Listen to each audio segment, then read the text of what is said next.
Tenma is a young, ugly, and disgusting kid who lives in an Italian orphanage. He was abandoned by his parents, Yoma, one of the gods of time, and Partita, a former saint. As a result, Tenma was born as the reincarnation of the Pegasus saint and only one who has enough cosmos power to slay gods. Every 200 years there's holy war between the goddess Athena and Hades. Both reincarnate into the world and awaken from their mortal bodies. Hades hates all humanity due to their sins and uses his army of 108 specters to clean them up from the planet. Athena, on the other hand, desires to protect humanity with the help of her zodiac saints. Despite everything, Tenma managed to find a sense of family along with his two other friends Sasha and Alone. Tenma has always been the type of kid who spends his time fighting bullies to protect his friends, especially Alone, who's bullied every day by some hungry street thugs. But Tenma is a true homie. He first scolds his friend for giving away his lunch money and then beats the group. Yet, he has a big problem called Alone. Turns out this kid is the old personification of Sakura, but filled with kindness because he forces Tenma to apologize for beating up the guys who bullied him. Days later, everyone's on the orphanage when kids rush in panic because the village will turn into Atlantis.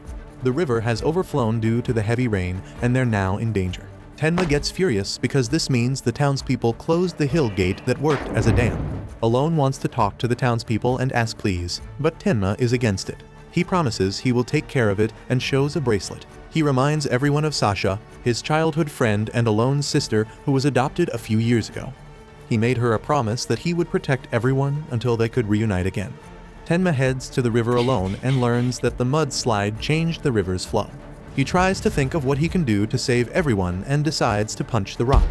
He manages to make a crack and gets pushed by the water flow against a rock. Despite bleeding from his head, Tenma sees this is the chance he was looking for. He keeps punching the huge rock until his fists start bleeding. He's making zero progress, but all his dedication and focus to save everyone allows him to channel the power of cosmos into his body. And with a single fist, he manages to break the giant rock to change the river and save everyone. His body, however, cannot stand that level of power, which makes him faint.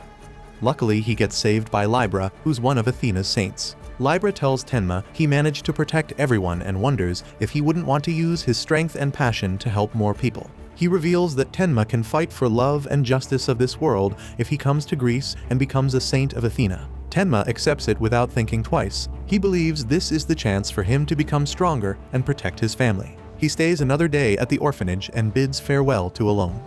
Before moving, however, he reminds Alone to never forget their promise to reunite again one day with Sasha. Tenma arrives at the Greek sanctuary just to get tested and beaten up by a random guy who heard about the new kid. Tenma gets obviously frustrated and begins his training, which is to beat a huge rock until it turns into dust. I mean, he has already done it before. However, there's a problem. He's been training for a couple months and he's still tickling the rock. Libra mocks him for being the average you who achieves nothing in life. Tenma fights back, stating he has done it before when he changed the river's flow. However, he doesn't know why he can't do it right now. Libra explains that it's because he doesn't understand the root of destruction. Everything in the universe is made of atoms. Saints strengthen themselves by using cosmos. During the stormy night, Tenma was so focused on the thought of saving his friends, which made him subconsciously use his cosmo. Libra wants him to focus his cosmo on one thing he wishes to destroy, like what he did back then. Later that day, Tenma is taking a walk when he notices a girl who looks like Sasha. He chases her and reveals he didn't expect to find her here. She doesn't recognize him, but he shows her the promise bracelet they once made. She finally remembers him, and he reveals that he came here to become one of Athena's saints. He asks her why she's here, but they're interrupted by a monster that attacks Sasha. Tenma saves her, but he gets taken instead. The monster ties Tenma to a pillar with his tentacles and does some things to him without consent. Tenma gets frustrated with the thought of losing to the monster. He starts channeling his cosmo and breaks through the monster's tentacles. The monster electrifies him and beats him up. It then changes its focus to Sasha, who seems to be channeling her power. Luckily, the zodiac Saint Ares arrives and saves them.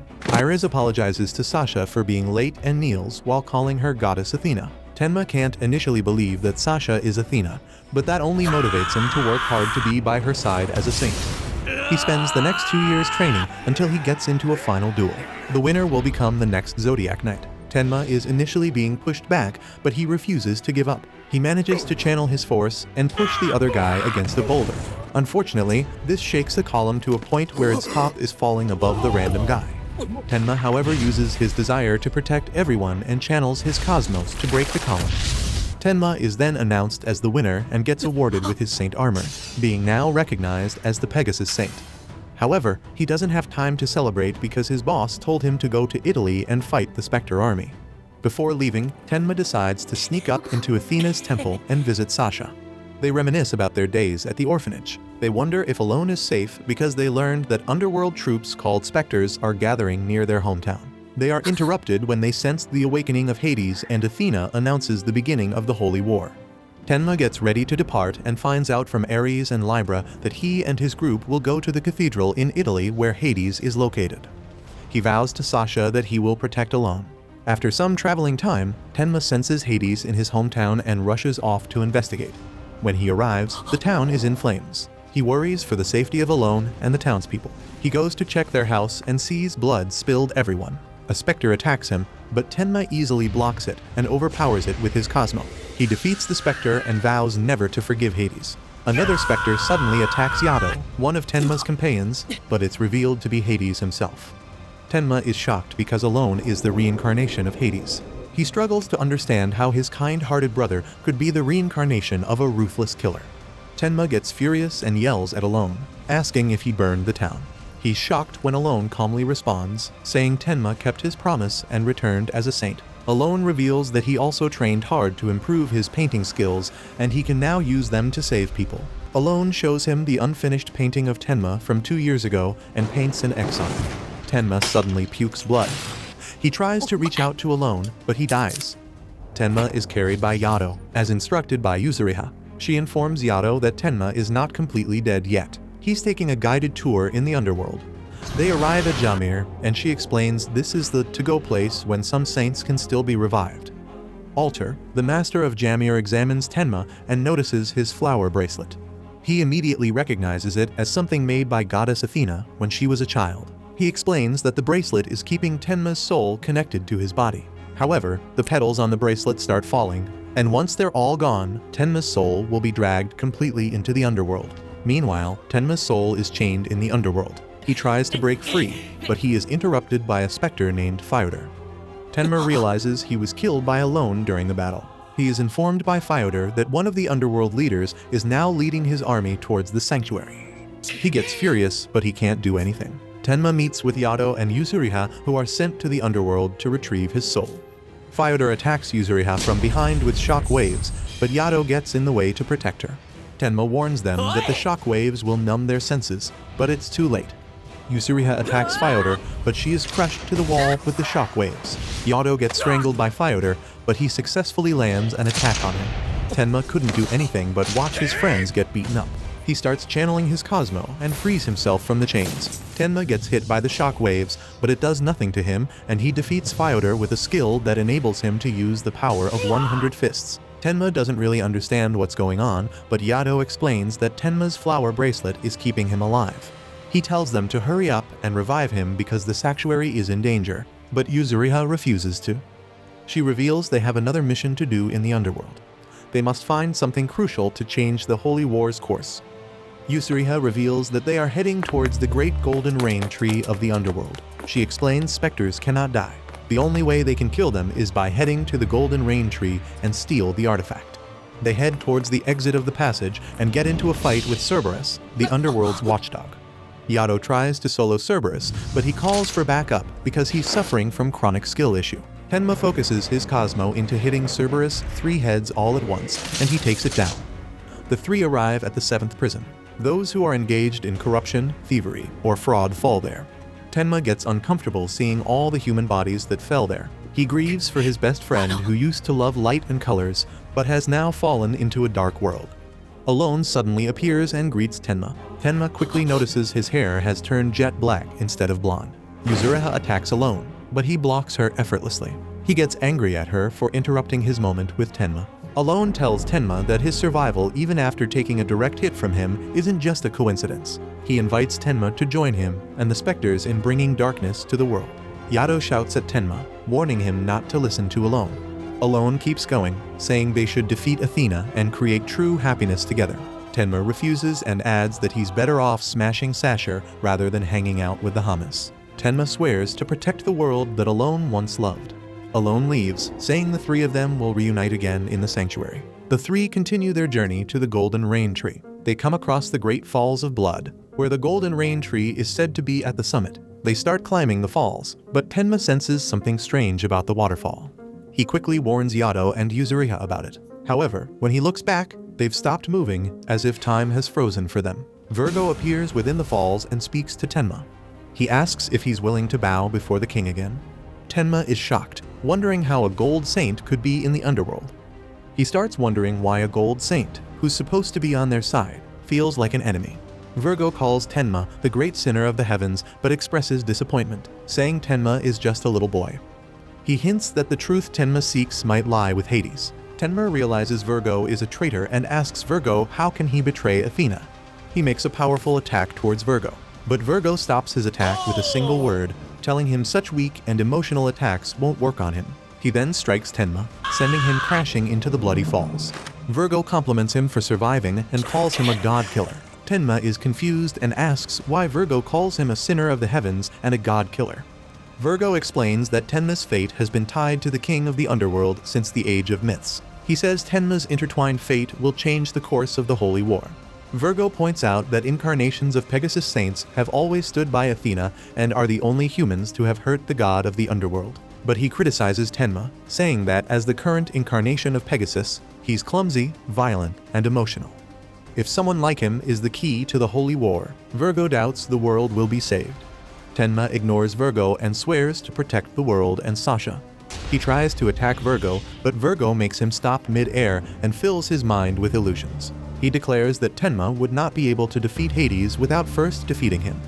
Virgo attacks Tenma and he screeches in pain. Virgo demands him to stand and show him the limit of his power.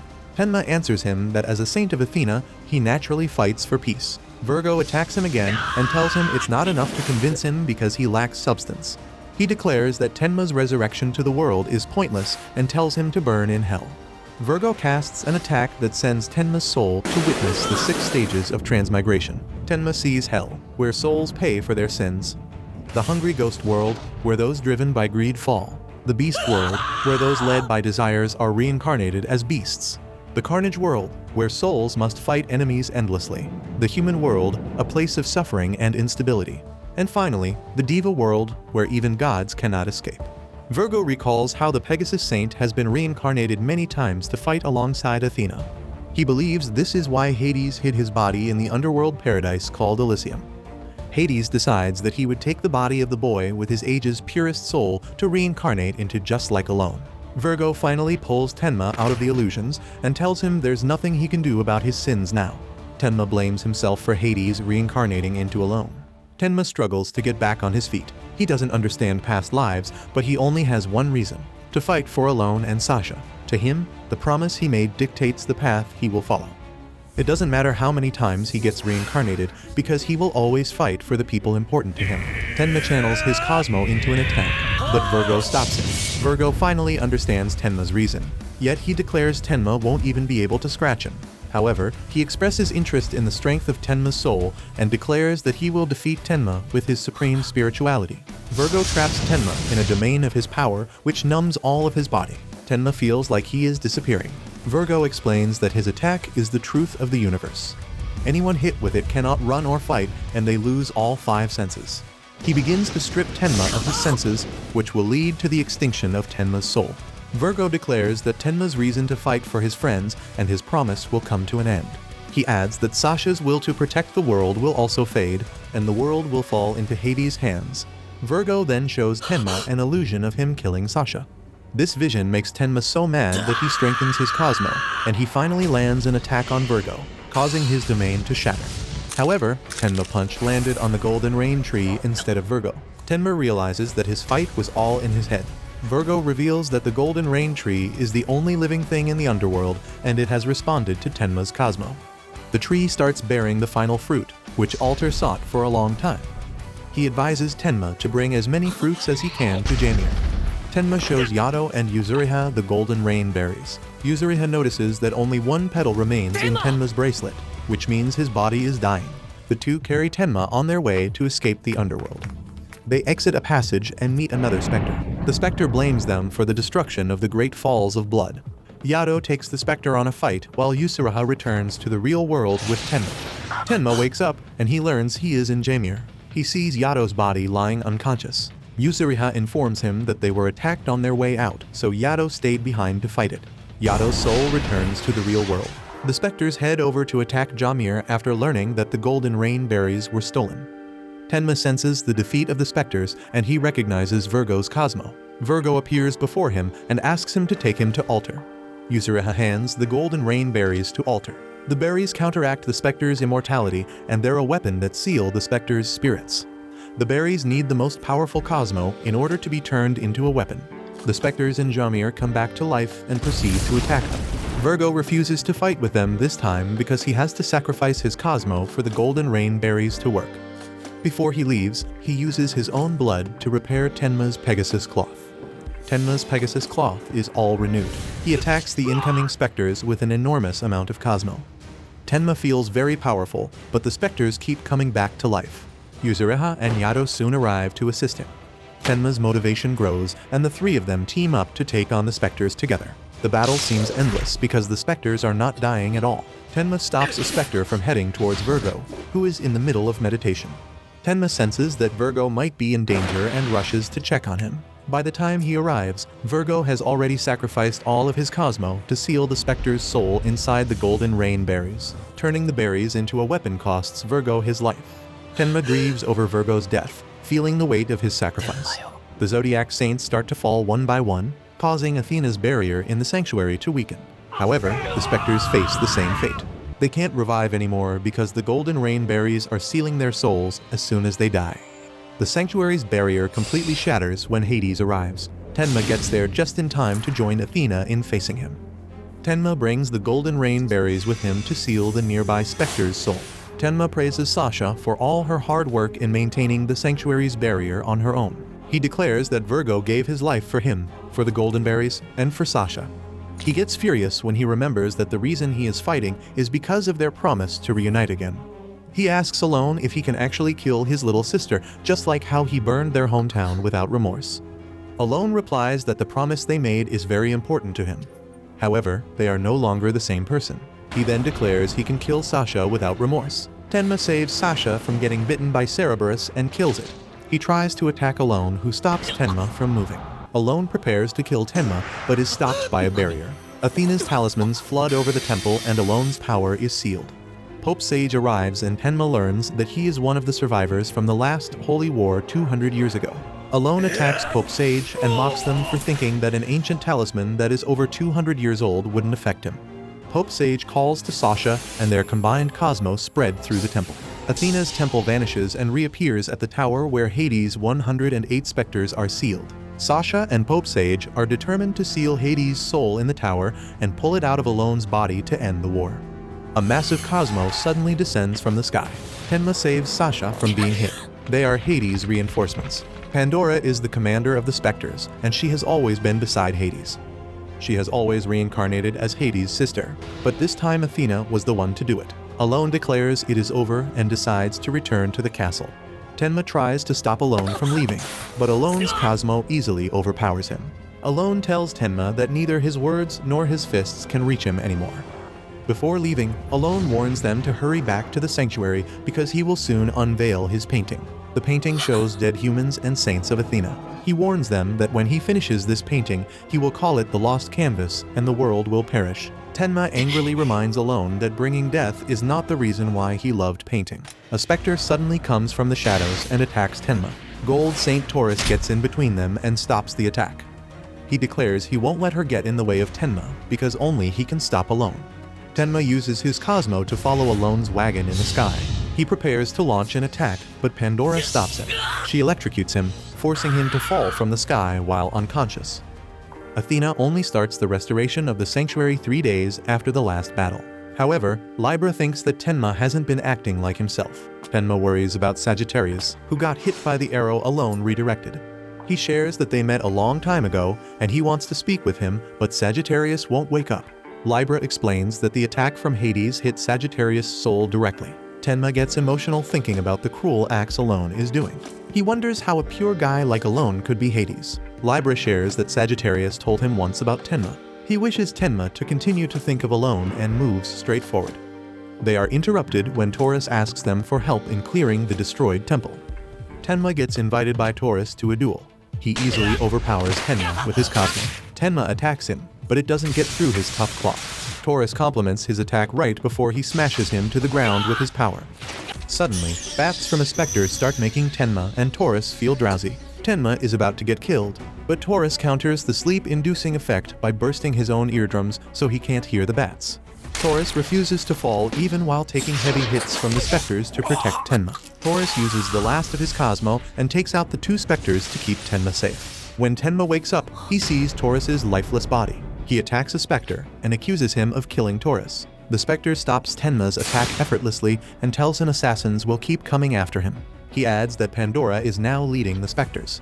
Tenma learns that Taurus wasn't in any shape to fight that night, but he defended him with all his might. Tenma is filled with guilt and anger.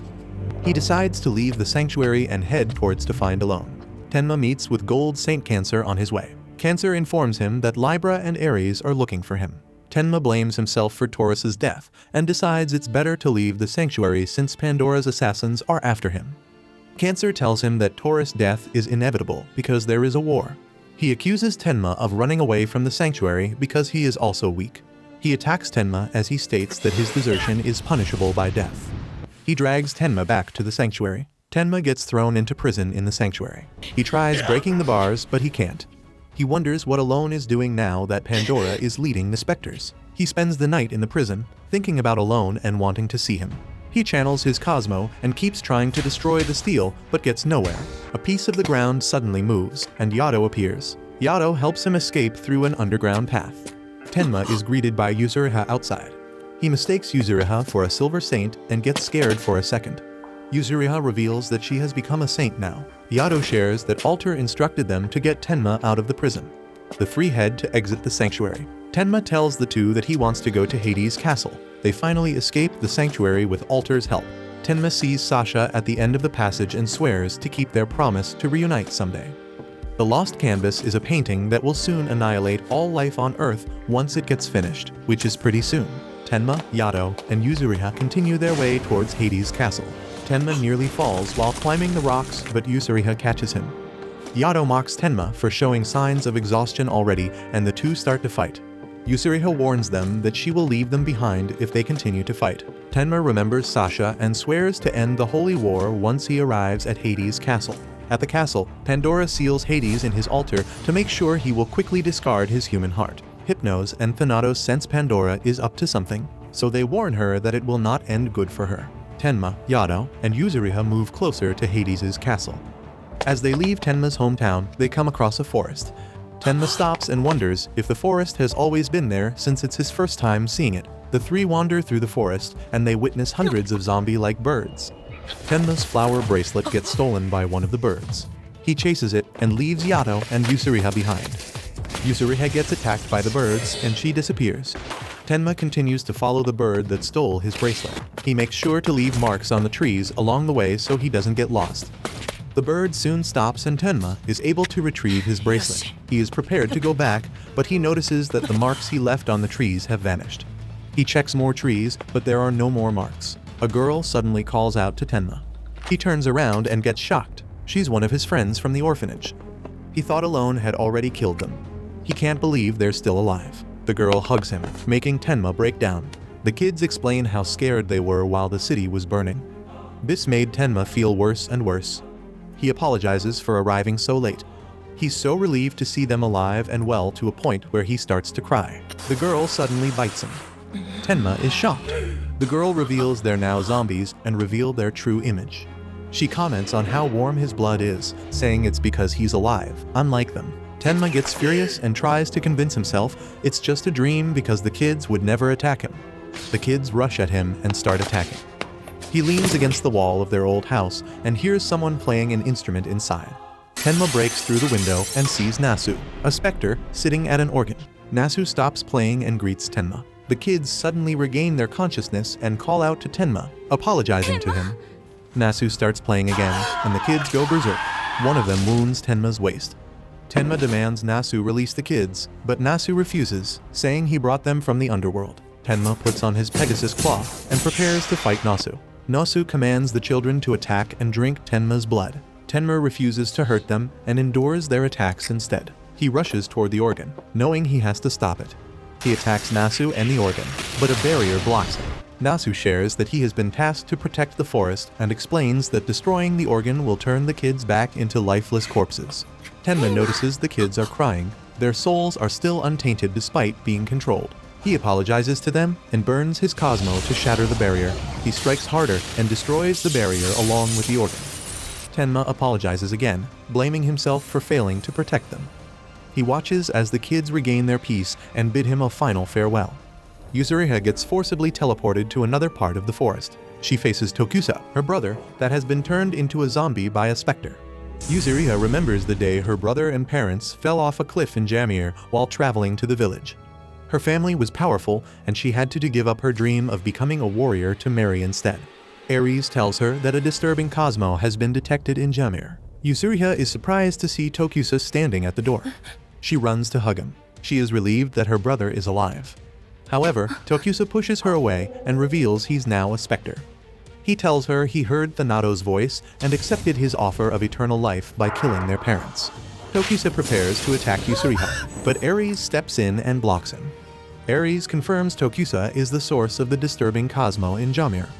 Tokusa says he became a specter to become stronger than Yuzuriha and Ares. Ares and Tokusa clash, exchanging heavy blows. Tokusa claims he can predict Ares' moves because of how well he knows him. However, Ares doesn't recognize the new strength Tokusa gained as a specter. Tokusa mocks Ares for his supposed weakness and mocks Yuzuriha for abandoning her warrior path. He declares that he will carry on their family's legacy as a warrior eternally. Yuzuriha says she will carve his betrayal into her body and prepares to attack, but Ares stops her. Ares warns her not to stoop to the level of the specters by killing her own brother. Tokusa accuses Yuzuriha of always admiring Ares, which caused their distance as siblings. He launches another attack on Ares, but Ares counters effortlessly with his overwhelming Cosmo. Ares strikes Tokusa and expresses a wish for him to find peace. Tokusa reaches for Yuzuriha as he collapses and dies in front of her. Tokusa tells Yuzuriha he wants to return to Jamir with her. The specter controlling him pulls him away and tells Yuzuriha she must kill Yado to transfer his life force to Tokusa. The specter forces her to choose between her younger brother and Yado. Yuzuriha declares that if Tokusa wants to back to Jamir with her, she has to put an end to the holy war. Yuzuriha puts on her silver saint cloth and faces the specter. Yuzuriha wraps the specter into his scarf, and its body starts to fall off. The specter is powerless against Yuzuriha. Yuzuriha finishes it off with a final kick. Yuzuriha chooses to protect Jamir and Athena because she thinks that's what her family would want. She claims she will protect it together with Tenma and Yado. Yado runs around the forest and is in disbelief that they all got separated. He trips and falls into a deep hole. He sees a huge specter inside eating rotting meat. The specter recognizes him as a saint of Athena. Yado puts on his saint cloth. He attacks the huge specter, but it does no effect. The specter easily slams Yado against the rocks. Yado struggles to free himself from the specter's grasp. The specter decides to let him go, saying he's weak and not worth eating. However, the specter demands he leave his cloth because he doesn't deserve it. Yado recalls his frustration growing up. He has always wanted to be a hero, but he was always put down by the people. He remembers his sister collapsing and warning him of the king of the underworld's revival. Yado brings his sister to the hospital. However, he sees the town is burning into flames. A specter attacks them from behind. Yado tries to fight the specter, but he is powerless against it. Yado and his sister are saved by Gold Saint Scorpio. Yado stands tall and declares he will fight alongside Tenma and Yuzuriha for Athena. The huge specter stops him from attacking, but he still manages to land an attack on it. Yado is confused when the specter disappears. Tenma continues his fight with Nasu. His attacks are constantly deflected by Nasu every time. He realizes the flies surrounding Nasu are blocking his strikes. Nasu vomits a swarm of flies that bite Tenma. Yuzuriha and Yado arrive to back him up.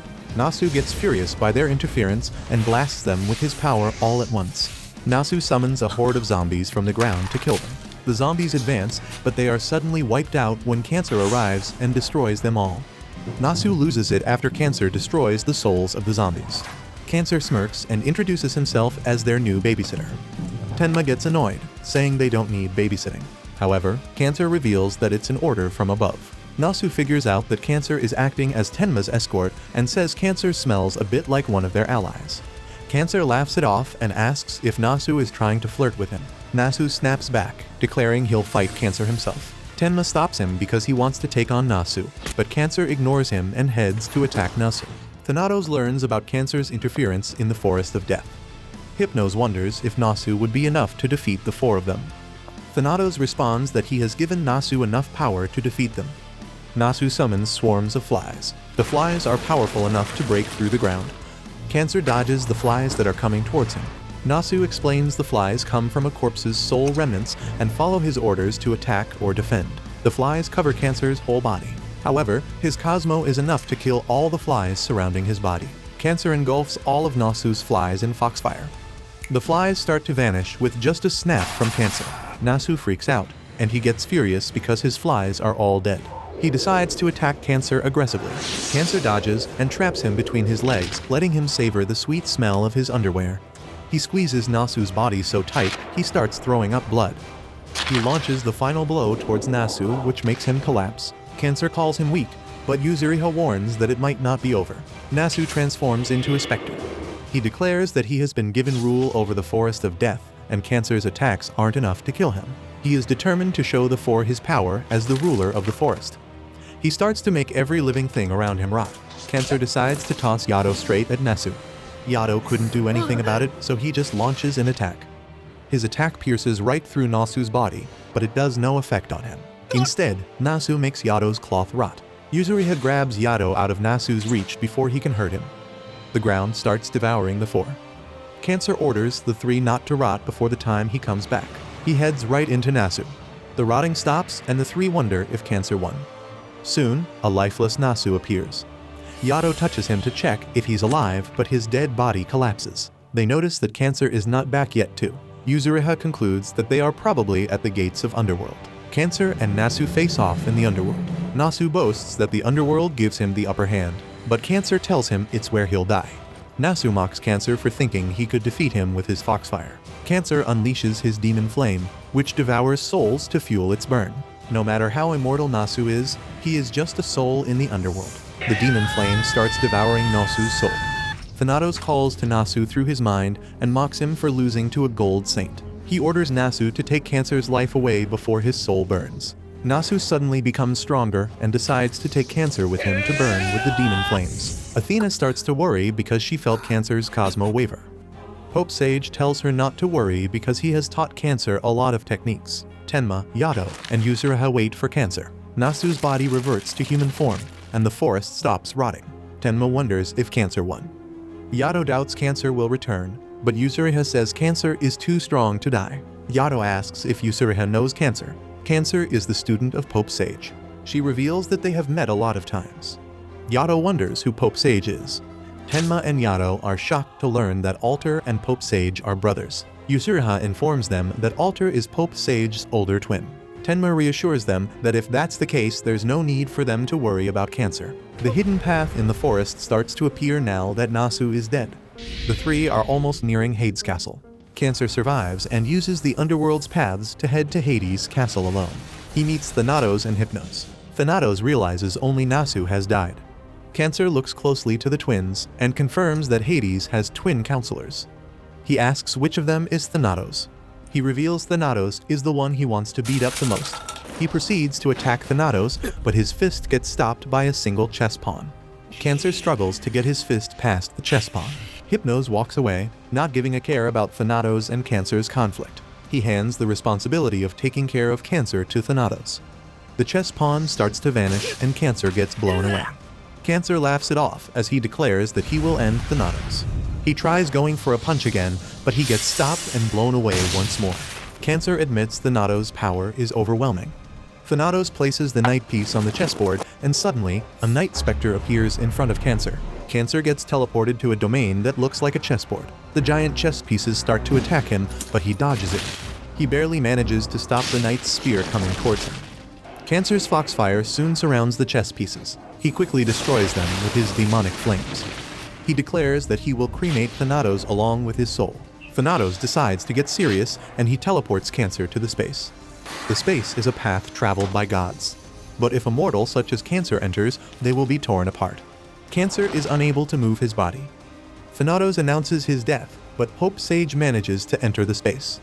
Thanatos wonders how can a human enter and survive the space. Pope Sage explains that his body is protected by Athena. He tosses the talismans written by Athena towards Thanatos and soon, the space gets destroyed. The three are brought back to Hades' castle. Pope Sage introduces himself to Thanatos and he reveals that he was the Cancer Saint in the last Holy War. He recalls how he and his brother, Alter, have been caught in the twin gods' wrath 200 years ago. In order to meet him, Pope Sage assigned Cancer to the task of guarding Tenma so he could follow his Cosmo once he interferes. Pope Sage checks if Cancer is alright. He responds that if it weren't for the barrier around Hades' castle, he would be able to move freely and defeat them. However, Pope Sage reveals that they are outside the barrier. The twin gods have their own palace, high above Hades' castle. He blames Cancer for losing because of skill issue. Thanatos states that an old man like him wouldn't be able to change anything about their fate. He teleports the two in another domain and unleashes spirit bodies that head towards them. The spirit bodies damage their opponent's body and soul. Thanatos wishes to add the two to the spirit bodies he owns. Cancer starts getting drawn by the spirit bodies. He gets tripped by the spirit bodies and Thanatos opens a black hole to suck him in. Cancer channels his demon flames that feeds through souls to destroy the whole domain. The ground starts to crumble and Thanatos' Cosmo is swelling up in the palace. He starts to charge his Cosmo into a huge destructive sphere. He sends the sphere to Cancer and Pope Sage's direction, but Cancer steps in the way to protect Pope Sage. Cancer struggles to stop the sphere. The sphere eventually destroys Cancer's cloth. Pope Sage takes over in stopping the sphere. He scolds Cancer for nearly getting himself torn apart. Cancer's cloth starts to fall off. He tells Thanatos to stop underestimating them. Thanatos uses his skill to make Cancer's body explode from a distance. He sends another sphere towards Pope Sage's direction. However, Athena's talismans soon fill up the palace. Pope Sage traps Thanatos inside the talisman cage. Thanatos mocks him for thinking a few talismans would stop him. Thanatos starts getting furious and he burns all the talismans. He smashes Pope Sage against the wall with his power. He explains that the talisman's power lasts only a little over 200 years and he must have used majority of its power during the battle with Hades. Thanatos charges another destructive sphere. Pope Sage commends Thanatos' power, but he refuses to die. Cancer regains consciousness and punches Thanatos right in the face. He tells Pope Sage that he's glad he got to punch Thanatos before he passed out. Thanatos rages over Cancer's action.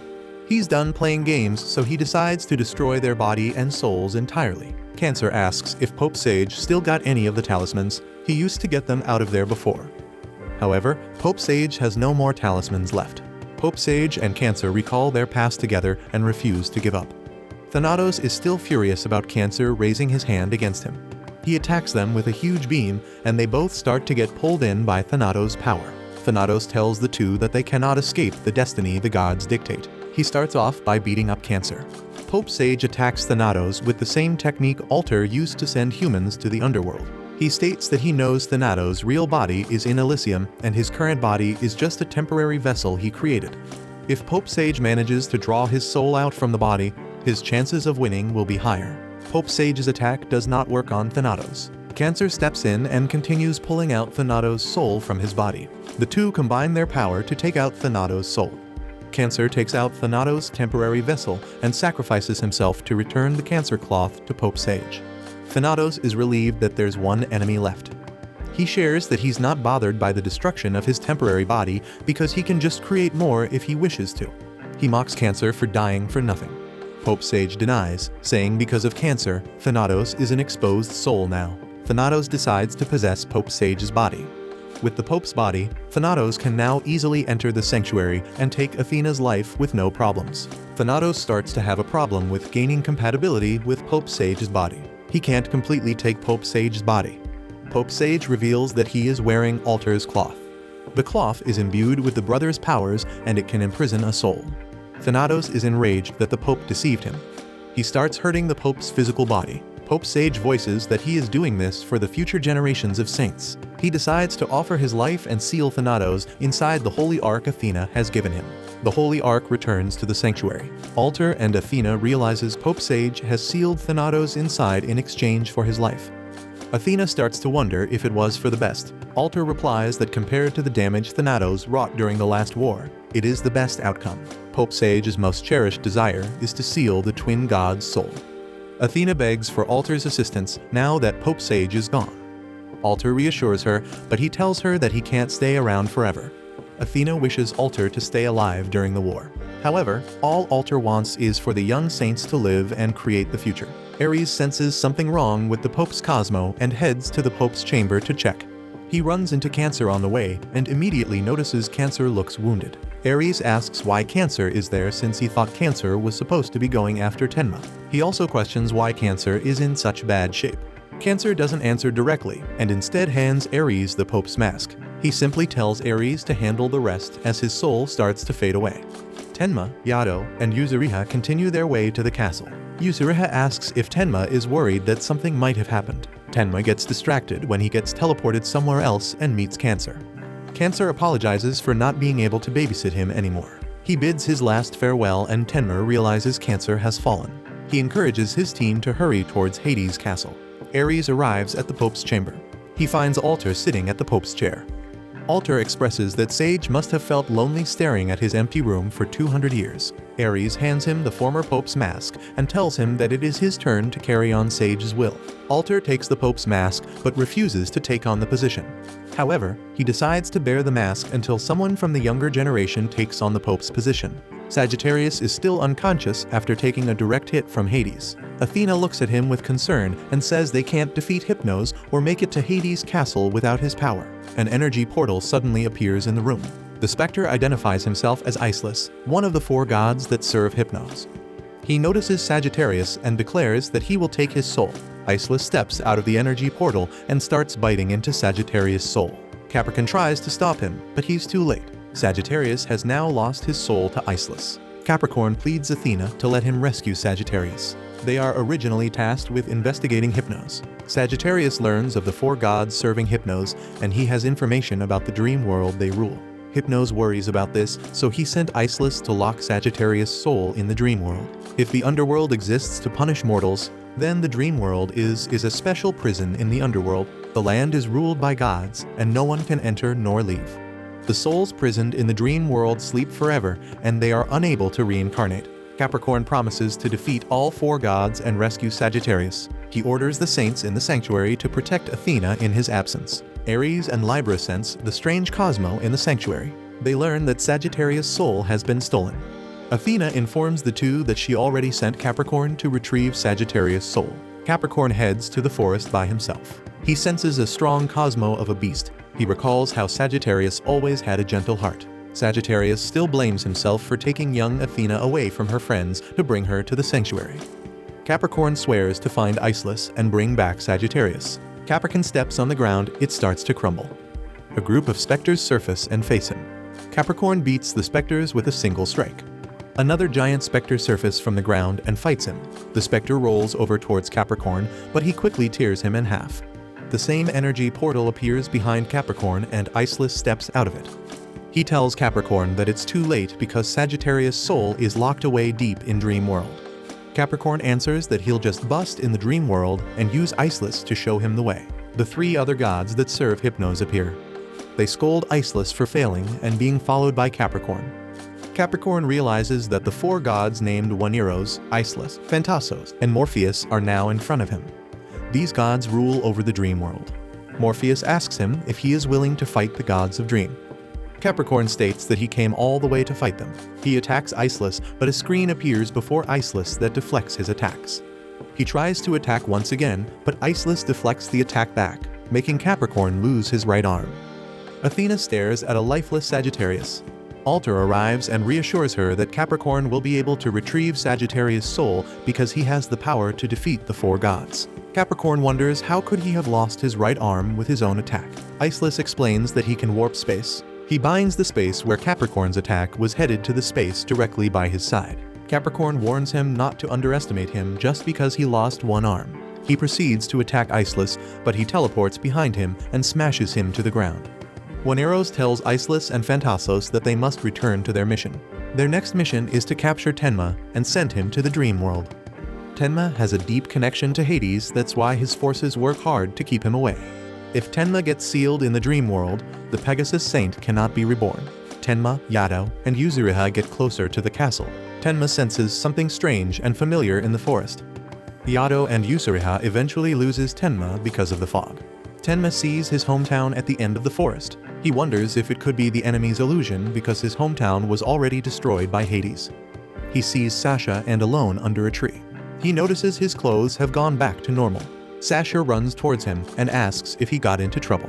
He informs Sasha that he has become a saint of Athena and turns to Alone to tell him that he became King Hades who destroyed their hometown. Alone smiles and tells him it was just his dream.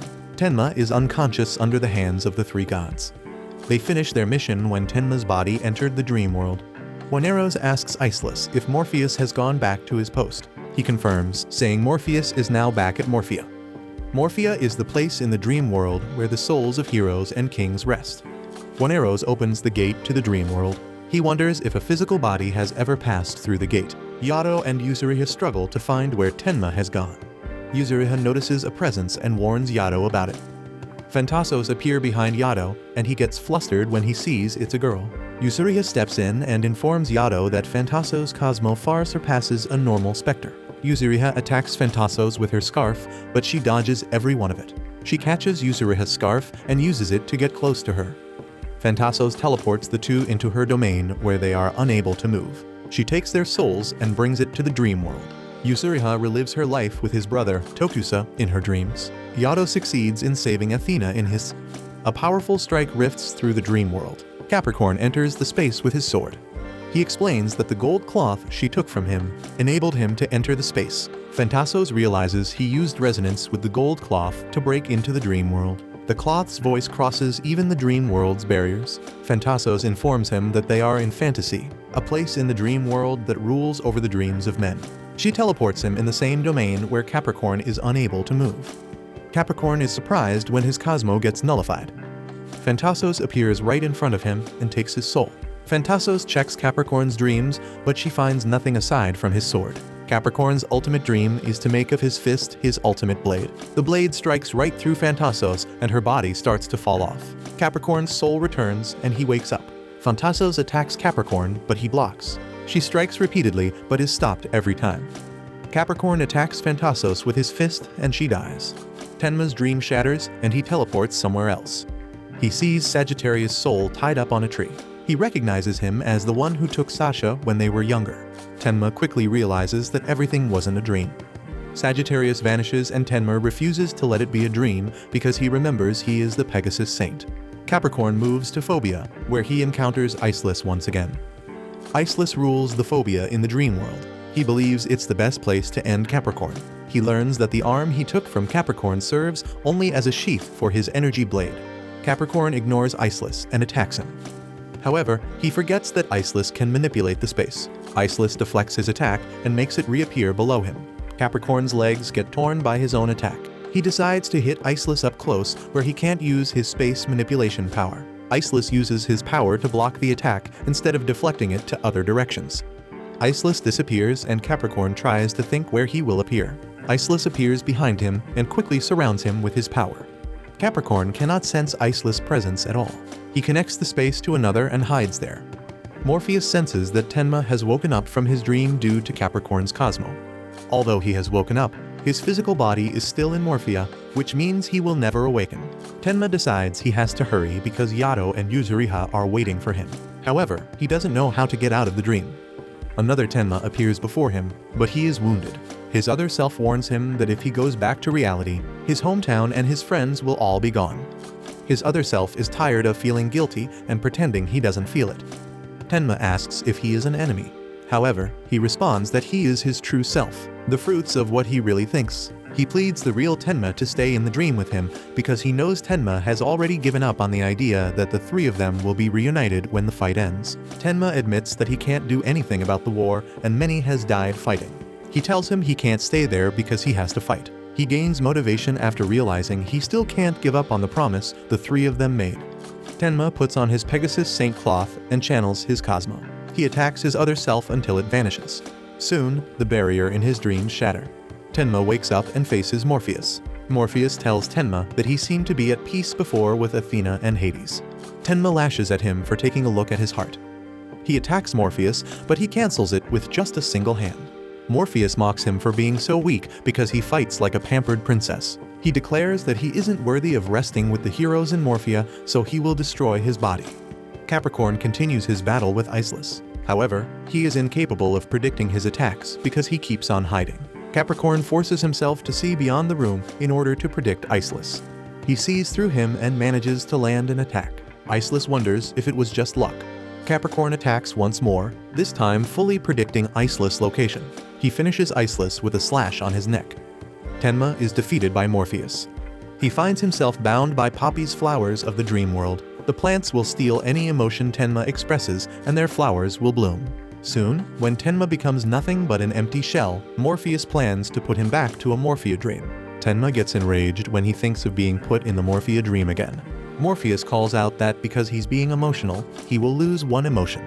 A flower grows from his body, and he loses his ability to feel anger.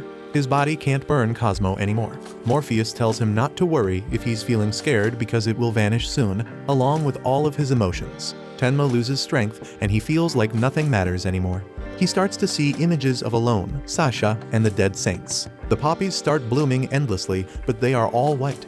It is not taking his emotions anymore. It is displaying his overwhelming will instead. Tenma's Pegasus cloth transforms into a god cloth. His cloth portrays Pegasus Saint's force of will that opposed even the gods in the Age of Myth, all for the people and Athena's sake. Morpheus attacks Tenma, but he dies at the hands of the new Tenma. Tenma's cloth reverts back to normal, and he is clueless with what just happened. He wonders where did Morpheus and the flowers go. The Morphia starts to crumble, and the souls are being released except for Sagittarius' soul. Capricorn saves Tenma from being crushed by a pillar. He realizes that Capricorn's Cosmo allowed him to awaken from Morpheus' dream. He recalls when Libra once told him that among the saints, the sword of Capricorn was the strongest. Tenma asks if Hades' castle is far from the dream world, but Capricorn just ignores his questions. They spot the gate that leads towards Sagittarius' soul. They see that Sagittarius' dream is all about the time he went to pick up Sasha from the orphanage. Even if Morpheus is defeated, Sagittarius is engulfed by his dream. Capricorn decides to release and reclaim his soul because the sanctuary needs him. He strikes right through his dream, but it only ripples. Capricorn wonders if only gods are allowed to enter. Sagittarius' soul is so close to them, yet they cannot get a hold of it. Capricorn swears to destroy the gate no matter what. A voice suddenly echoes through the room, saying no one may open the gate. It is closed tightly by Sagittarius' own will. The voice appears to be the last one standing among the four gods, Juaneros. Capricorn asks if Sagittarius is not allowing him to enter, but Juaneros tells him to take a guess. Capricorn guesses that it's because Sagittarius still takes the blame for taking Sasha from Tenma and her friends to bring her to the sanctuary. Juaneros declares that Capricorn cannot do anything now. Capricorn agrees, but he states that only one person can save Sagittarius. He sends a signal to Athena with his Cosmo to report the situation to her. Athena decides to head to the dream world herself. She doesn't want to waste the opportunity given by Capricorn because only her can save Sagittarius now. Juaneros proclaims that Tenma and Capricorn have committed huge sins by defiling his brothers. Capricorn states that he can't do anything now that three of the gods have fallen. Juaneros responds that they exist forever, in a dimension beyond a human's imagination. He then summons the souls of the three fallen gods. The three souls of the fallen gods merge with Juaneros' body. Juaneros states that Tenma and Capricorn only defeated his brother's temporary vessels, but if he summons their souls, they will regain their power. Tenma attacks Juaneros, but it has no effect on or doesn't affect him. Capricorn asks Tenma to stand back as he will take Juaneros. He strikes him with his blade and manages to slice Juaneros' body in half. However, his body regenerates. There are 4 souls in Juaneros' body, and every soul is acting to protect it. Juaneros decides he will annihilate the two with his Guardian's Oracle, even if it's against Hypno's orders. Capricorn recalls that Juaneros' Guardian's Oracle has once annihilated an entire nation in a single blast. Juaneros unleashes the Guardian's Oracle towards the two.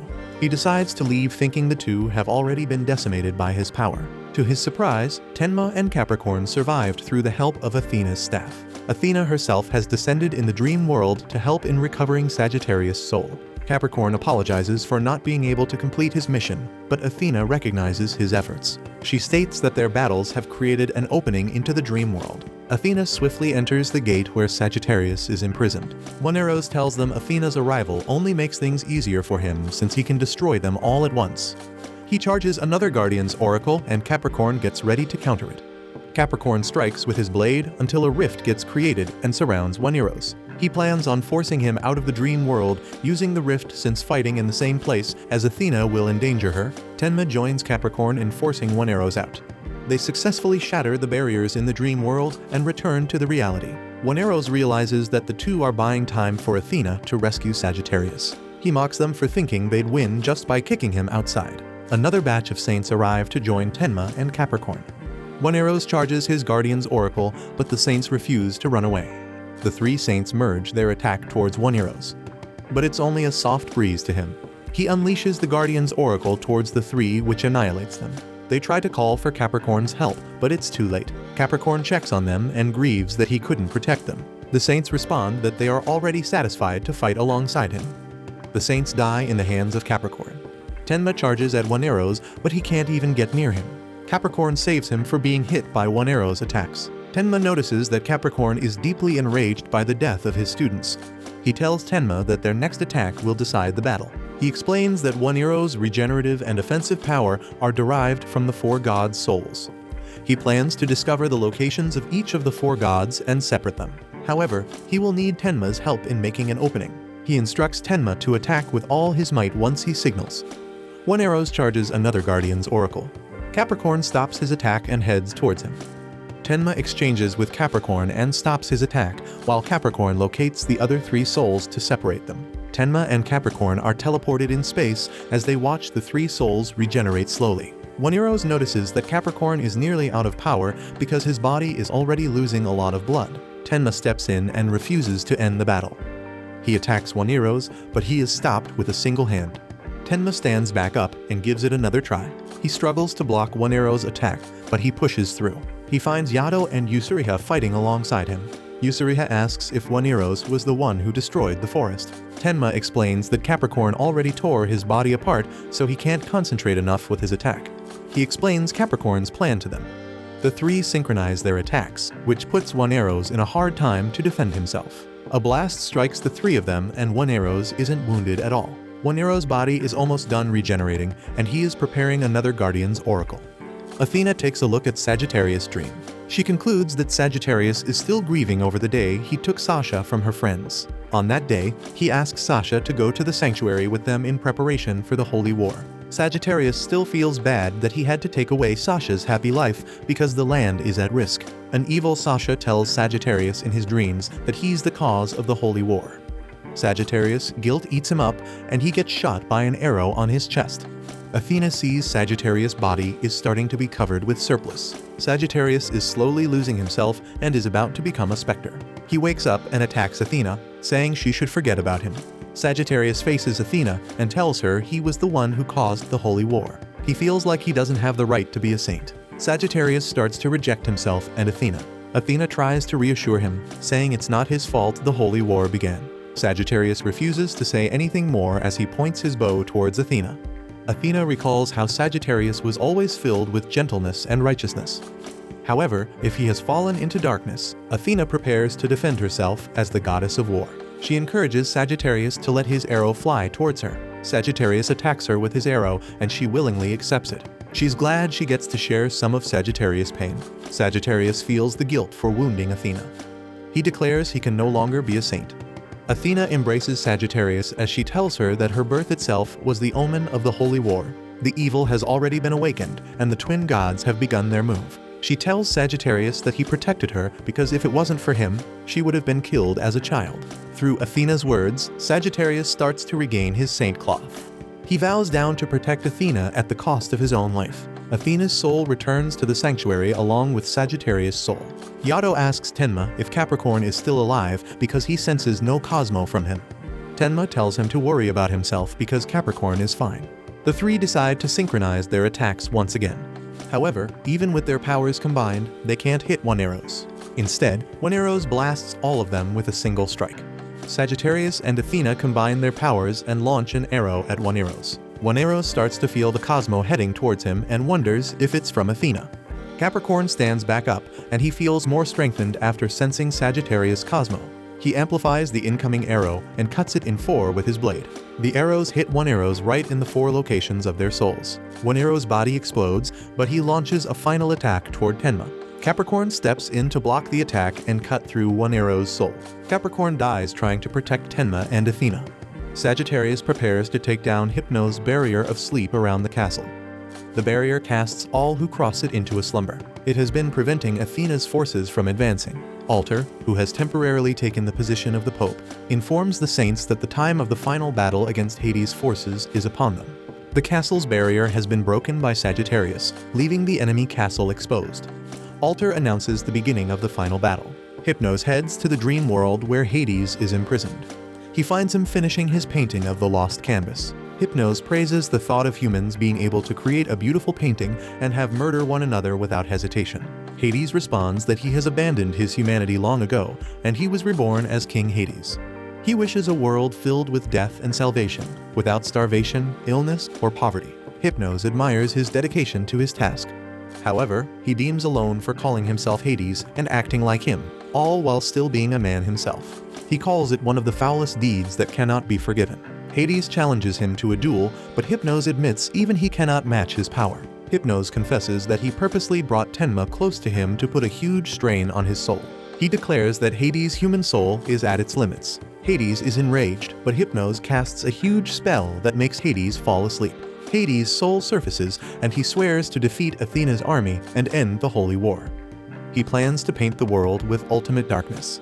Ares informs Alter that the entire sanctuary has gathered to prepare for the siege on Hades' castle. He notices Alter took off the Pope's clothing and asks where is he going. Alter simply responds that he has left his final orders and the army's command to Sagittarius. Ares tries to stop Alter from leaving, but he gets mad at his interference. He states that he has never done anything that wouldn't benefit the sanctuary. Ares decides to follow Alter, but Libra spots him and stops him from going. He informs Libra that Alter went on his own to Hades' castle. Libra realizes it's because Sage gave his life to seal Thanatos. Alter must also sacrifice his for Hypnos. Ares claims that he wishes to fight with Alter, but Libra tags along with him. Sagittarius senses that Ares and Libra disappeared. The saints wonder how are they going to teleport to Hades' castle. Sagittarius presents Atla, a kid who is an expert at psychokinesis. Teleporting an army is nothing for Atla. Atla charges a huge sphere around the sanctuary. The army instantly teleports in front of Hades' castle. Tenma, Yato, and Yusuriha struggle to climb their way towards Hades' castle. Tenma notices Yato and Yusuriha stop from climbing. They state that their bodies feel weird.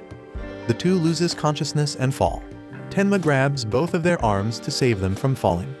Libra appears behind Tenma, and he encourages him that if he cannot survive, he will never reach alone. Tenma asks why Libra is there, but he just responds that he can't leave Tenma be killed. Ares also appears before them. He informs Tenma that Yato and Yusuriha collapsed because of Hades' barrier. Hades' castle is not only protected by Hypno's barrier of sleep. The castle is also protected by Hades' own powerful barrier, which reduces a saint's power to 1/10 of their original strength. Yato and Yusuriha might be under its effects, that's why they collapsed. Tenma wonders why he isn't affected. Ares points that it's because of the bracelet Athena gave him. Yato wakes up and refuses to be defeated by Hades' barrier. Yusuriha also reaches for Ares' arm and stands up. Sagittarius, along with the sanctuary's forces, advance towards Hades' castle. However, he warns them to hold their ground and wait. The specters above the castle see the saints and prepare to battle. Alter appears before them and defeats the specters waiting for the sanctuary's army. The remaining specters run away after witnessing Alter's power. Tenma, Libra, and Yato are nearing the castle. However, they stop when they notice that Yusuriha and Ares vanished. Scorpio ignores Sagittarius' order to wait. He heads off on his own towards the castle. Aquarius finds Scorpio as he expected that he will ignore the orders. Scorpio wants to be the first one to enter the castle, but Aquarius informs him that someone has already entered. Alter faces the Hades army. They wonder why Hades' barrier is not working on him. However, they are left with no time to think because Alter heads to kill them. They try to fight back, but none of their attacks are reaching Alter. After finishing the army, he locates the center of the barrier. He prepares to plant his sword in the middle to destroy the remaining barrier of Hades' castle. Before he can unsheath his sword, Hypnos appears behind him. He explains that Alter's sword is imbued with Athena's blood, which is why he was able to move freely within the barrier. However, Hypnos doubts that he would be able to plant the sword within his presence. Alter recalls the war 200 years ago, where Athena and the sanctuary successfully defeated Hades. However, the twin gods descend from the sky and recovered Hades' soul. The twins charge Guardian's oracle towards Alter, but Athena steps in to block it. They charge another one, but Athena has taken all the damage from it. Athena survives, but the twins choose to leave. Athena stops Sage and Alter from going and heads to follow the twins herself. Alter tells Hypnos that he hasn't forgotten how he felt that time. Hypnos responds that his obsession on that day kept him alive through the last holy war and even allowed Sage to seal Thanatos. He compliments Alter and states that he has earned his respect. Ares and Euceriha suddenly fall from the void Hypnos created. They are both unconscious. Hypnos informs Alter that Ares followed him. Alter scolds Ares for following him. However, Ares responds that he's tired of him always heading off and fighting alone. Hypnos suddenly makes the floor disappear and the three find themselves free falling. Hypnos states that he will let them experience falling from a 10,000 meter altitude. The three fall towards the ground. Alter stands back up immediately as if he's not hurt from the fall. Hypnos makes Alter choose between his loyalty towards Athena or his students. He summons a huge meteor above Ares and Euceriha. Hypnos tells him that if he wants to save the two, he has to bow down before him and leave. Ares speaks from behind and tells Alter to forget them and continue the fight. The sealing of the two gods is more important as Alter has waited for it for so long. He advises Alter to carry out the will of the saints. Euceriha agrees with Ares' idea. The meteor descends from above Yado and Euceriha. Alter heads towards the two and catches the meteor. Alter starts to bleed as he states that he doesn't have the intention to let them die. Alter chooses to use his final technique. He has spent his entire life mastering this technique. The technique named as the Wish of the Saints summons all the dead saints' souls from the underworld. Hypnos calls it useless, saying it's a powerless gathering of the dead. He states that he can simply return them to the underworld. The saints' soul merge in a one huge energy blast. Alter pushes the blast towards Hypnos. He stops it with one hand as he belittles the human strength. Alter realizes that even with all their power together, they still can't stop Hypnos. Alter decides to abandon his body and join the souls. His soul attacks Hypnos and he starts to vanish soon after. Ares and Euceriha run towards Alter's lifeless body. Soon, his soul returns to his body and he wakes up. He takes out the Holy Ark from his body. He is relieved because he finally sealed Hypnos inside the Holy Ark. Ares stares in admiration of Alter's feat. He proudly proclaims him to be his master, the last one carrying the will of the last generation saints. Alter heads towards the center of the barrier. He prepares to plant his sword and he declares it to be his final task. Alter is about to plant the sword when Hades arrives and kills him. Aquarius senses that Hypnos' Cosmo disappeared, which means Alter fulfilled his desire of sealing him. The army start to notice that the barrier is getting stronger. Ares is enraged by the sight of his dead master. He launches an attack towards Hades. However, Hades opens a portal towards the space where Ares' attack gets sucked in. His attack soon comes launching back at him. Ares notices that Hades' Cosmo is now pure black, completely different from his Cosmo before. Ares stands back up as he apologizes. He heads towards Hades, aiming to get the sword that can destroy the barrier. Before he can reach it, Hades shatters it. Hades figured out that the sword powered by Athena could break his barrier. Euceriha is left to face Hades. She can't even move due to his overwhelming power. Hades blasts Euceriha, but Ares steps in to protect her. Tenma, Yado, and Libra soon arrive to help them battle Hades. Tenma ignores Hades and walks towards Alter's corpse. He asks Hades if he was the one who did it. Hades laughs and Tenma gets enraged. Hades tells him that alone, the vessel he used for resurrection is no longer in the world. Tenma launches an attack towards Hades, but he makes it disappears. Hades raises his arms and Tenma's attack comes right back at him. Hades declares that a mere saint's fist cannot touch him. Tenma stops Libra from helping him. He states that he will be the one who ends Hades because he promised he will protect Alone and Sasha. Hades attacks Tenma and he is powerless against it. Hades summons his sword. He quickly wants to end his relationship with Tenma. He swings his blade, but Libra leaps to his defense. Libra's shield shatters as a result. Hades remarks that even with Libra's addition to the battle, it would all be irrelevant towards him. Tenma and Libra merge their attacks towards Hades. However, with just a swing from his sword, all of them get smashed against the floor. The group is overwhelmed with Hades' power. Tenma refuses to believe that alone isn't within Hades anymore. Athena's soul suddenly descends at the castle. She conveys that Sage and Altar have given their lives to seal the twin gods. Athena declares that she will be fighting alongside Tenma as the goddess of war. Hades replies that Athena dug her own grave. Hades charges a huge destructive sphere towards them, but Tenma stops it. Tenma transforms into his Pegasus god cloth. Tenma launches towards Hades and their powers clash. Tenma gets smashed towards the ground, but he successfully lands a hit towards Hades. Hades is furious that a mere bronze saint like Tenma managed to hurt him. He whips his sword towards Tenma and Athena. Tenma loses his god cloth and Athena's soul vanishes. Ares swears not to let Tenma die. He sees the history unfold before him as Pegasus Saint manages to injure the body of Hades again. Just like in the Age of Myths, he wonders how he can draw Hades' attention from him. Libra tries to make an opening for Ares. He declares that Tenma must carry on the will of their fallen comrades as he advances towards Libra. Libra's attack distracts Hades from Ares' incoming spear. However, the spear fails to even touch Hades.